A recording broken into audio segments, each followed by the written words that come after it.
தேர்தலுக்கு பிறகு அதிமுக பொதுச் செயலாளர் பதவியை எடப்பாடி பழனிசாமியிடமிருந்து பறிக்க பாஜக தயாராகிவிட்டது என்று முதலமைச்சர் ஸ்டாலின் தெரிவித்துள்ளார்.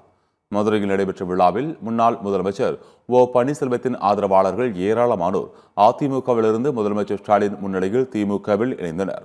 அப்போது பேசிய ஸ்டாலின், பச்சை தமிழன் பன்னீர்செல்வம் என்று கலைஞர் கருணாநிதியால் பாராட்டப்பட்டவர் OPS என்று முதலமைச்சர் ஸ்டாலின் பெருமிதத்துடன் குறிப்பிட்டார். முரசொலியில என்ன ஹெட்லைன்ஸ் போட்டாங்க தெரியுமா?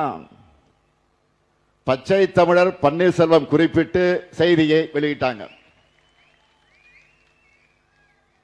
நம்ம OPSம் முரசொலி செய்தியை குறிப்பிட்டு அவையில பேசினார். உடனே கலைஞர் என்ன சொன்னார் என்று கேட்டால், பச்சை தமிழர் பன்னீர்செல்வம் அதற்காக கவலைப்படக்கூடாது.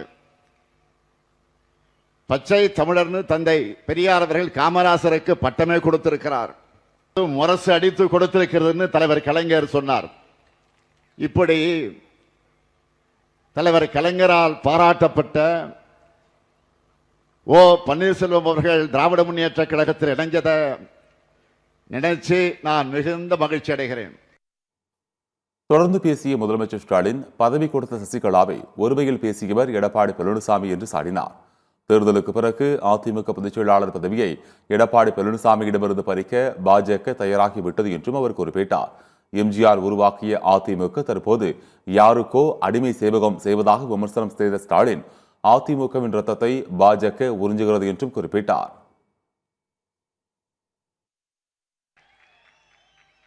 கூவத்தூர்ல அம்மையார் சசிகலா காலில் ஊர்ந்து தவழ்ந்து போய் முதலமைச்சராயிட்டு அந்த அம்மையாரை நோக்கிய, நீ எனக்கு பதவி வாங்கி தந்தாயா என்று ஒருமையிலே கேட்டவர் தான் பழனிசாமி அவர்கள்.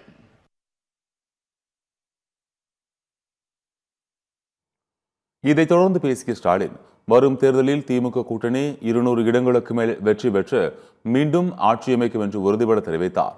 மகளிர் தின விழா பரிசாக சிலிண்டர் விலையை பாஜக அரசு உயர்த்திவிட்டதாக ஸ்டாலின் சாடியுள்ளார். திமுக வெற்றி பெறும் என்று தெரிந்து கொண்ட பாஜக ஆளுநர் RN ரவியை மாற்றிவிட்டதாக விமர்சனம் செய்துள்ளார்.